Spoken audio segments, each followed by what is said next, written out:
Have you ever taken a photo of this absolutely massive, stunning piece of street art, only to look at your screen and realize it just looks kind of flat?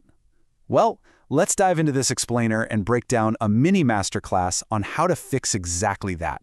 We're going to deconstruct the invisible geometry of architectural photography and show you how to transform those flat street art photos into dynamic, scaled narratives. We're pulling directly from photographer Ang's recent field notes, part 243 to be exact, to explore his opening thesis. He notes, when photographing murals, incorporating a human element is a powerful technique. Now, this isn't just some casual observation, right? It's a foundational rule. It's an absolute game changer that completely rewires how an audience interacts with a photograph. By digging into this, we can see exactly why a seemingly simple addition, like someone just walking by the art, completely shifts the vibe. Section 1.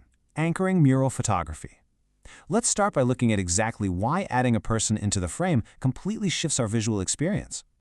Think about it. Introducing a figure instantly achieves three core things. It provides scale, it gives context, and it adds a whole new narrative layer. Instead of just a static architectural snapshot, a person interacting with the space creates this really vibrant relationship between the street art and the living world around it. It literally turns a basic capture into a compelling, dimensional story. So this entire technique relies on something called a visual anchor. Basically, that's a reference point within a wider architectural composition, like a distant human figure, used to emphasize the sheer scale of the surroundings. By placing a small figure, say, way down at the end of a staircase, the viewer finally grasped the massive, awe-inspiring proportions of both the mural and the stairs. The human element grounds all that vastness into a perspective we can actually feel.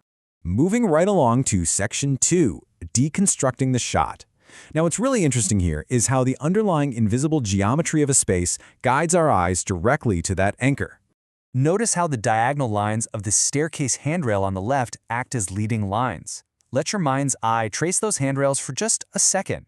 You can see exactly how they act like invisible arrows, pulling your focus straight toward the human subject. The architecture is structurally demanding exactly where you should look. And this brilliantly illustrates how those lines meet at a specific point on the bottom right. The explicit purpose of this exact convergence is to pull the viewer deep into the image. It's definitely no longer just flat paint on a wall. Those leading lines intentionally create this three-dimensional tunnel right through the physical space. But just when we think the composition feels totally solid, Eng pivots and challenges us with a really critical question. Are there ways to improve this? It's super easy to capture a leading line, establish a visual anchor, and call it a day. But stepping into his shoes and actively analyzing the exact placement of that human element determines if the visual impact is truly maximized. Which brings us to Section 3, Perfecting the Composition. This is the exact moment where theory meets highly practical application out in the field.